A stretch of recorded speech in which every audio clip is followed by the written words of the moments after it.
প্ৰথমবাৰৰ বাবে খুৰীৰ লগত সম্পৰ্ক কৰিলো। মোৰ খুৰীয়ে মোক সুখ দি মোৰ জীৱনলৈ সুখ কঢ়িয়াই আনিলে। মোক সেই জগতখন দেখুৱাই দিলে। নমস্কাৰ বন্ধুসকল, মোৰ নাম আয়ুষ।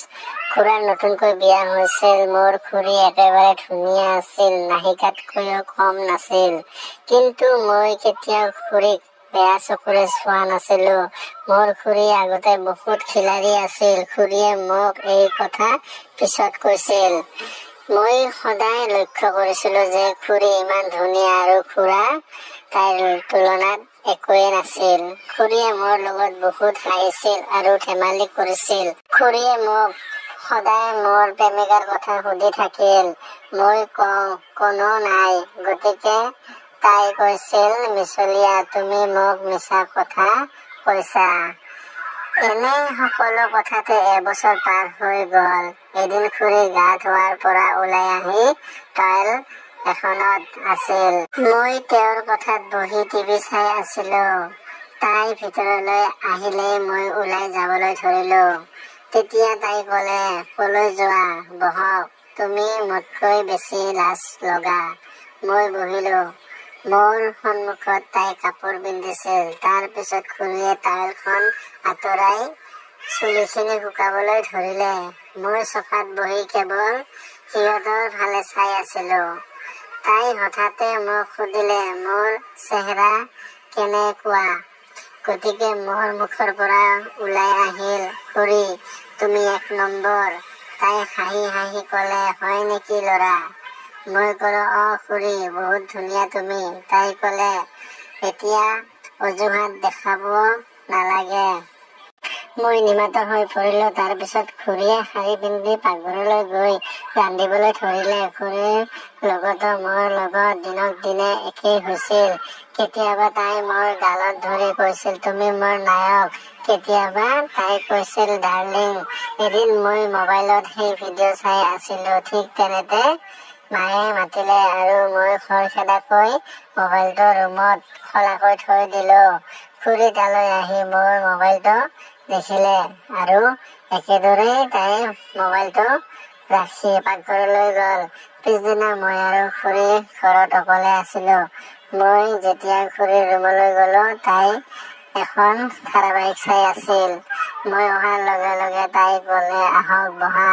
কিছু সময়ৰ পাছত তাই কলে, আজিকালি পঢ়াৰ মন নাযায় নহয়। মই কলো, তেনেকুৱা নহয় খুৰী। গতিকে তাই কলে, মোক মিছা নকবা, সঁচা কথা কব পাৰিবা মোক? মই কলো, আৰে কি কৈছা, কি লুকুৱাই ৰাখিছো তোমাৰ পৰা? গতিকে আন্টিয়ে কলে, মোক কিয় মিছা কথা কলা যে জিএফ নাই? মই কলো, শপত খাই কৈছো মোৰ কোনো ভাল পোৱা নাই। গতিকে তাই কলে, ঠিক আছে, তেন্তে তুমি কিয় সেই ভিডিঅ' চাও?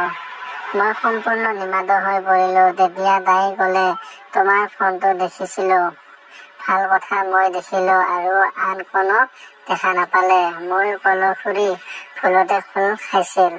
তাই কলে, ঠিক আছে ল'ৰা, ভুলতে 10টা ভিডিঅ' খোলা খালে নেকি? বাৰু কওকচোন, তুমি কেনেকুৱা ভাল পায়? মই একো কোৱা নাছিলো। তেতিয়া খুৰীয়ে কলে, হেৰা কোৱা, মোৰ পৰা কিয় আঁতৰি আছা? মোক তোমাৰ জিএফ বুলি গণ্য কৰি কথা কব পাৰা। মোৰ মুখৰ পৰা ওলাই আহিল, তোমাৰ দৰে ইমান ধুনীয়া জিএফ পাই মই কিমান ভাগ্যৱান। তাই হাঁহি হাঁহি কলে, মই ইমান ধুনীয়া নহয়।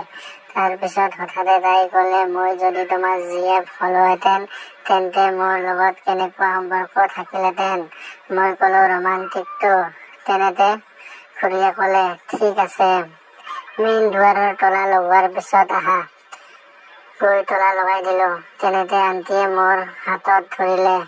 মোৰ শৰীৰৰ মাজেৰে বিদ্যুৎ স্পৰ্শ যেন লাগিল, কিন্তু মোৰ ভয় লাগিছিল। ঠিক তেতিয়াই মা আহিল। মই গৈ দুৱাৰখন খুলি দিলো আৰু খুৰীয়ে কাম আৰম্ভ কৰিলে। সন্ধিয়া খুৰীয়ে কলে, এই সকলোবোৰ কাকো নকবা। মই কলো, ঠিক আছে। আন্টিয়ে হাঁহি এটা মাৰি আমি দুয়ো কাম আৰম্ভ কৰিলো। কেইবাদিনো এনেদৰে চলি থাকিল।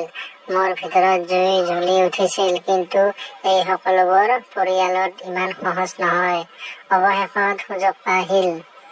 এবাৰ খুৰা 5 দিন ব্যৱসায়িক কামত ওলাই গৈছিল। গতিকে আন্টিয়ে মাক ক'লে আয়ুষ ক'ত? মায়ে ক'লে সি ৰুমত পৰি আছে। আন্টিয়ে ক'লে খুৰা নাই আৰু অকলে হ'বলৈ ভয় লাগে। যদি কোনো সমস্যা নাই তাক মোৰ ৰুমত শুব লাগে।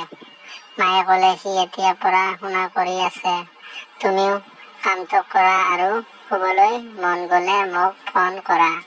সকলো কথা শুনি আছিলো। মোৰ সুখৰ কোনো সীমা নাছিল। তেতিয়াৰ পৰা মোৰ পঢ়া শুনা কৰিবলৈ একেবাৰে মন যোৱা নাছিল। মনতে খুৰীৰ ওপৰত খং উঠিছিল যে তাই কিয় সোনকালে কাম শেষ কৰা নাই। 10 বজাত আন্টিয়ে ক'লে আয়ুষ এতিয়া কাইলৈ কৰক, আহকচোন মোৰ ৰুমত শুব লাগিব। আমি দুয়ো কোঠাটোত সোমালো। আন্টিয়ে মোৰ বাবে গাখীৰ এটা গিলাচত লৈ আহিছিল। তাই ক'লে পান কৰক। মই হাঁহি এটা মাৰি ক'লো তুমি কৰা। তাৰ পিছত গিলাচটো লৈ তাই গিৰিয়েকক খুৱাই দিয়াৰ দৰে মোক পান কৰাবলৈ ধৰিলে। তাৰ আধাখিনি পান কৰি হাতত গিলাচটো লৈ তেওঁক পৰিৱেশন কৰিবলৈ ধৰিলো। তাই হাঁহি এটা মাৰি মদ খোৱাৰ পাছত আন্টিয়ে ক'লে কাপোৰ পিন্ধি শুব পৰা নাই।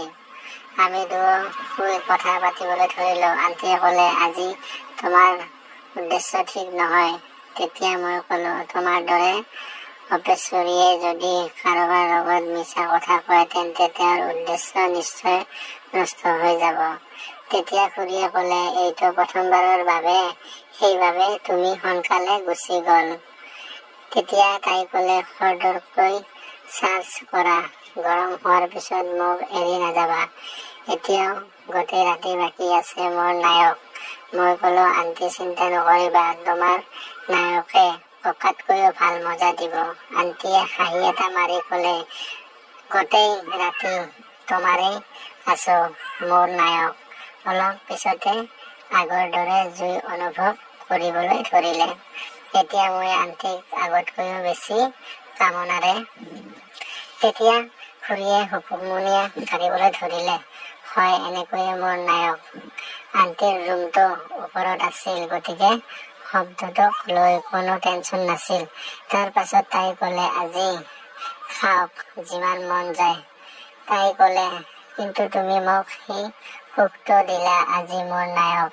পানী পৰীক্ষা কৰাৰ কথা ভাবিলো, নিয়মীয়া আছিল। মই জানিছিলো আমি পানী খাব পাৰো, বেয়া নহয়। চেলেকি চাফা কৰিলো। আন্টিয়ে ক'লে তুমি বৰ চতুৰ। তাই ক'লে প্লিজ মোক কেতিয়াও তোমাৰ জীৱনত এৰি নাযাবা। মই তোমাৰ দৰে জীয়াই থাকিব বিচাৰো। তাই আৰু ক'লে প্লিজ আয়ুষ, তোমাৰ ককাই মোৰ পৰা গোপনে আন কোনোবা ছোৱালীৰ লগত কথা পাতে। তোমাৰ দৰে মোক আৰু ভাল নাপায়। তুমি মোক তোমাৰ পত্নী হিচাপে ৰাখক। মই তোমাৰ হ'ব বিচাৰো। ঘৰৰ সন্মান বাহিৰলৈ নাযাব। আয়ুষ প্লিজ। মই হৃদয়ত সুখী আছিলো। যিয়েই নহওক ভালৰ বাবেই হয়। তাৰ পিছত মই তাইক প্ৰতিশ্ৰুতি দিলো আন্টি মই তোমাক সদায় সুখী কৰি ৰাখিম। আমি উঠি ৰাতি আৰু 3 বাৰ। আমি দুয়ো বৰ সুখী হৈছিলো। মায়ে সুধিলে আয়ুষ ইমান দেৰিকৈ শুইছা? আন্টিয়ে ক'লে মোক শুবলৈ দিয়ক, মই গভীৰ নিশালৈকে টিভি চাই আছিলো। সাৰ পাই আন্টিয়ে মোৰ বাবে চাহ আনি দিলে। আমি একেলগে চাহ খালো। মই তেতিয়া উঠি ওলাই আহিলো। ইয়াৰ পিছত আন্টিয়ে মোৰো গিৰিয়েকৰ দৰে চোৱা চিতা কৰিবলৈ ধৰিলে। বন্ধুসকল পৰৱৰ্তী কাহিনীটোত মই আপোনালোকক কম যে আমি আন্টি আৰু ভতিজাজনে কেনেকৈ আৰু অধিক মজা কৰিলো।